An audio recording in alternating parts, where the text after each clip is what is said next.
अस्सलाम वालेकुम स्टूडेंट्स आज हम स्टार्ट करने जा रहे हैं अपनी सेकंड ईयर इंग्लिश में शामिल बुक 4। इसका नाम है goodbye mister chips. Goodbye mister chips एक नावल है और इसको इंग्लिश राइटर जेम्स हिल्टन ने 1934 में लिखा था। नावल, सबसे पहले तो ज़हन में सवाल ये आ सकता है कि नावल क्या है।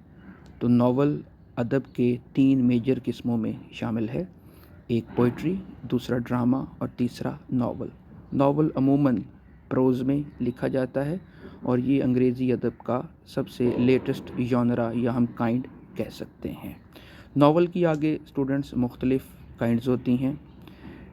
इस तरह से हमारा ये जो मौजूदा नावल जो हमने पढ़ना है ये एक बायोग्राफिकल नावल है। अब बायोग्राफिकल नावल एक ऐसा नावल होता है जिसके अंदर किसी आदमी की ज़िंदगी की कहानी के बारे में बताया जाता है कि उसकी ज़िंदगी में क्या वाक़यात हुए।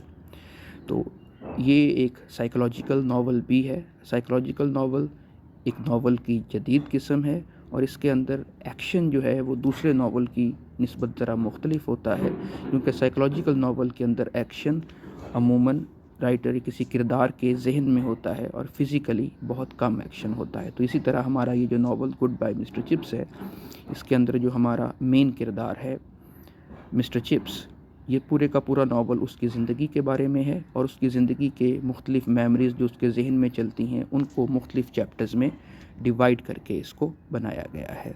तो नावल अगेन उसी तरफ आते हैं कि नावल क्या है। नावल इटालियन ज़बान के एक लफ्ज़ नोवेला से निकला है जिसका नाम है अ स्टोरी। तो नावल के अंदर एक स्टोरी भी हो सकती है और एक से ज़्यादा स्टोरीज़ भी हो सकती हैं। तो स्टूडेंट्स हम अपने इस नावल की तरफ आते हैं। तो इस नावल के अंदर जो राइटर ने सेटिंग पेश की है वो है ब्रूकफील्ड स्कूल। ब्रूकफील्ड स्कूल इस कहानी का सेंटर है और बताया ये गया है कि ये ब्रूकफील्ड स्कूल इंग्लैंड के साउथ में वाक़ है। हम ज़रा मेजर करैक्टर्स के ऊपर नज़र डालते हैं। तो इसके अंदर हमारा पहला जो करैक्टर है आर्थर चिपिंग या मिस्टर चिपिंग लोगों ने उसे प्यार से बुलाना शुरू किया है। मिस्टर चिपिंग प्रोफेशन के हिसाब से एक स्कूल टीचर है जो कि ब्रूकफील्ड स्कूल में पढ़ाता है और पूरी ज़िंदगी उन्होंने अपनी जो प्रोफेशनल कैरियर है वो तकरीबन सारे का सारा इसी ब्रूकफील्ड स्कूल में ही गुजारा है, माँ सिवाय 1 साल के जो उन्होंने मेलबरी स्कूल में गुजारा था। इसके बाद हमारा दूसरा करैक्टर है कैथरीन ब्रिजेस मिस्टर चिप्स की वाइफ हैं। और इसके बाद तरतीब के हिसाब से जिस तरह से मुख्तलिफ़ हेड मास्टर्स ब्रूकफील्ड स्कूल में आए उनको उस हिसाब से लिखा गया है। पहले हेड मास्टर का जिक्र जो नावल में आता है वो है मिस्टर वेदरबाय। वो हेड मास्टर थे जब मिस्टर चिप्स ने स्कूल को ज्वाइन किया, ब्रूकफील्ड स्कूल को, तो उन्होंने मिस्टर चिप्स का इब्तदाई इंटरव्यू किया था और मिस्टर चिप्स को कुछ नसीहतें की थी। मिस्टर वेदरबाय के इंतकाल के बाद जो अगले हेड मास्टर थे वो थे मिस्टर मेल्ड्रम के बाद मिस्टर रेल्स्टन वो हेड मास्टर है जिनके साथ मिस्टर चिप्स का झगड़ा होता है, और उसके बाद मिस्टर चैटरस, ये हेड मास्टर्स थे। इसके अलावा हमारे पास इस नावल के अंदर किरदार हैं मिसेस विकेट ब्रूकफील्ड स्कूल के अंदर ही लिनन वुमेन होती थी और रिटायरमेंट के बाद उन्होंने ब्रूकफील्ड के सामने कुछ कॉटेजेस उनकी निगरानी बनाई और अपने कॉटेजेस के अंदर अकोमोडेट किया मिस्टर चिप्स को। मिस्टर चिप्स अपनी रिटायरमेंट के बाद मिसेस विकेट के एक कॉटेज में ही रहते हैं, उस कमरे के अंदर ही रहते हैं और उन्होंने अपने 1 डेकेड से ज़्यादा ज़िंदगी जो है वो उसी के अंदर गुजारी है।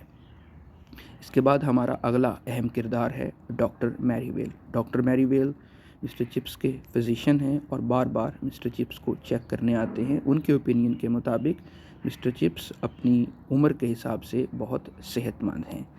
अगला जो हमारा अहम किरदार जिसका जिक्र नावल में आता है वो है लिनफर्ड ब्रूकफील्ड स्कूल का एक स्टूडेंट है और ये वो आखिरी बच्चा है जो मिस्टर चिप्स को मिलता है और उसके बाद मिस्टर चिप्स की डेथ हो जाती है। फिर एक और टीचर का जिक्र है इसके अंदर मैक्स स्टेफल एक जर्मन टीचर है جو کہ بروک فیلڈ اسکول میں پڑھاتا تھا۔ اس کے علاوہ جو ساری کہانی ہے اس کے اندر بار بار مختلف اسٹوڈنٹس کا ذکر ملے گا جو کہ مسٹر چپس کے اسٹوڈنٹس ہیں، اور مختلف اسٹوڈنٹس اور مختلف انسیڈنٹس اور مختلف میموریز کے حوالے سے یہ سٹوری آگے بڑھتی ہے۔ تو سٹوری پہ جانے سے پہلے ہم ذرا اس ناول کے میجر تھیمز کو دیکھ لیتے ہیں۔ تو اسٹوڈنٹس، یہ ناول نہ صرف ایک آٹو بایوگرافیکل ناول ہے، سائیکولوجیکل ناول بھی ہے، بلکہ یہ ایک سمبولیکل ناول بھی ہے۔ ہم اس ناول کو مائکرو لیول پہ بھی دیکھ سکتے ہیں اور میکرو لیول پہ بھی دیکھ سکتے ہیں۔ جو بروک فیلڈ اسکول ہے، بروک فیلڈ اسکول اپنے آپ میں ایک اسکول بھی ہے، لیکن یہ پوری دنیا یا انگلینڈ کے معاشرے کی بھی ترجمانی کرتا ہے۔ تو جو چینجز، جو واقعات، جو صورتحال بروک فیلڈ اسکول کے اندر پیش آتی ہے، کم و بیش اسی قسم کے واقعات ہی پوری انگلینڈ اور پورے دنیا کے اندر اس وقت پیش آ رہے تھے۔ تو سب سے پہلا جو مین تھیم ہے وہ ہے چینجنگ ورلڈ۔ اب ہم دیکھتے ہیں کہ مسٹر چپس پرانے آئیڈیاز کو ریپرزینٹ کرتے ہیں اور ان کی وائف کیتھرین برجز جو ہے وہ نیو آئیڈیاز کو ریپرزینٹ کرتے ہیں، اور دونوں بروک فیلڈ کے ارد گرد رہ رہے ہیں۔ پھر ہم یہ جو ہمارا چینجنگ انگلینڈ ہے یا چینجنگ ورلڈ کا ہے کانسیپٹ ہے، اس کو ہم ایک اور طرح سے بھی دیکھ سکتے ہیں، اولڈ کنسیپٹ اور نیو کنسیپٹ کی شکل میں۔ اولڈ کنسیپٹ کو ریپرزینٹ کر رہے ہیں مسٹر چپس اور نیو کنسیپٹ کو ریپرزینٹ کر رہے ہیں مسٹر ریلسٹن، جن کے ساتھ مسٹر چپس کا جھگڑا ہو جاتا ہے۔ حقیقت میں یہ جھگڑا دو انسانوں کے درمیان نہیں ہے، نہ صرف بلکہ دو انسانوں کے درمیان میں، یوں کہتے ہیں یہ دو جنریشنز کے درمیان ہے۔ مسٹر چپس اولڈ جنریشن کو اور اولڈ آئیڈیاز کو ریپرزینٹ کرتے ہیں، اور مسٹر ریلسٹن نیو آئیڈیاز کو ریپرزینٹ کرتے ہیں۔ اس کے علاوہ اس ناول کو ہم میجر 2 پارٹس میں تقسیم کر سکتے ہیں۔ ایک وہ دنیا جو پہلی جنگ عظیم سے پہلے تھی، پہلی جنگ عظیم 1914 سے 1918 کے درمیان ہوئی، تو اس ناول کے اندر 1914 سے پہلے کی دنیا اور 1918 کے بعد کی دنیا، اور اس کے درمیان جب جنگ ہو رہی تھی وہ دنیا بھی بتائی گئی۔ تو اس دنیا کے اس وقت میں بروک فیلڈ اسکول کے اندر کیا ہو رہا تھا، انگلینڈ کے اندر کیا ہو رہا تھا، اور ورلڈ کے اندر کیا ہو رہا تھا۔ اس کے علاوہ ہم ایک ٹیچر کو اس کے اندر دیکھتے ہیں، ایک ٹیچر کی لائف دیکھتے ہیں کہ ایک عام ٹیچر کس طرح سے بیہیو کرتا ہے، اس کی لائف کس طرح سے ہوتی ہے، اور وہ کس طرح سے ایک قوم کو، اپنی نیشن کو، اپنے اسٹوڈنٹس کو ساتھ لے کے چلتا ہے۔ تو اسٹوڈنٹ، یہ ہمارا پہلا لیکچر تھا جس کے اندر ہم نے ناول کا نام، رائٹر کا نام، اس کے میجر کریکٹرز اور میجر تھیمز کے بارے میں انٹروڈکشن حاصل کی۔